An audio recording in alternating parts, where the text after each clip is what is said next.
Yaani hapo ukiangalia vizuri tu hapa kanisani, wanaume ambao wapo kwenye ndoa na wanawake ambao wapo kwenye ndoa, yaani walio na familia, asilimia kubwa utakuta wanaume ni wachache na wanawake ni wengi.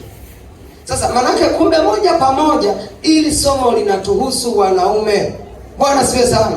Kumbe hili somo linatuhusu sana kutambua wajibu wetu. Ikifikia stage tunaona wanawake ambao wapo kwenye familia ni wengi kanisani, alafu wanaume ambao tupo kwenye familia ni wachache. Swali linakuja, huyo mwanamke ambaye yupo kanisani na ana familia, ana mumewe yuko wapi?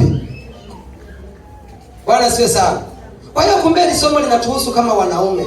Inatupasa tutambue wajibu wetu. Kumbe hapa inatakiwa, kama tungekuwa kweli hili somo tumelishika vizuri na tunatambua wajibu wetu kisawasawa, hapa ilipaswa ni wale wanaume na wanawake wako sawasawa, wale ambao wapo kwenye familia, kwamba mimi nimekuja na mke wangu na watoto wangu, fulani kaja na mke wake na watoto wake, fulani kaja na familia yake, fulani kaja na watoto wake, ndio ambacho takiwa nikione mahali hapa. Lakini kuna wanaume sasa hivi wengine utasikia wapo kazini, yaani kazi zake zinambana kweli, mpaka Jumapili anaenda kazini.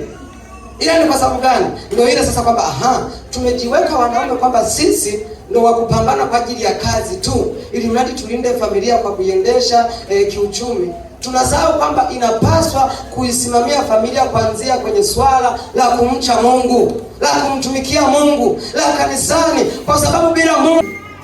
Sasa na sisi tukasema tumeweka kipande pale chini kidogo, pale chini bado pana gundi. Sasa hata hii suti tuliyomshonea mchungaji anaomba kwenda nayo kule, kwa sababu hii suti na hazi ya ifupi. Sasa kwenda sema kama kuna gundi lazima toka ibadilika rangi. Kwa tukasema si tuanze na sebule ile pale nyumbani kwa mchungaji, tuweke marumaru.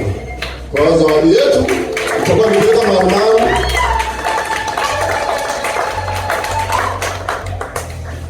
Tutakuwa tuweka marumaru kwenye nyumba mpya ya mchungaji, sebuleni na barazani, ili walau mate wanasema kama umaridadi unaficha maskini. Walau mtu akiona baraza lile linapita barabarani anajua hii nyumba iko fresh.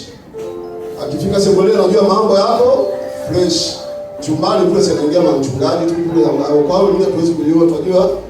Ila na ningependa tu pia nishauri hata idara zingine ambazo zinaazimia mbeleni kufanya sikukuu, muangalie cha kufanya pale, ikiwezekana tumalize hii series ya nyumba ya mchungaji.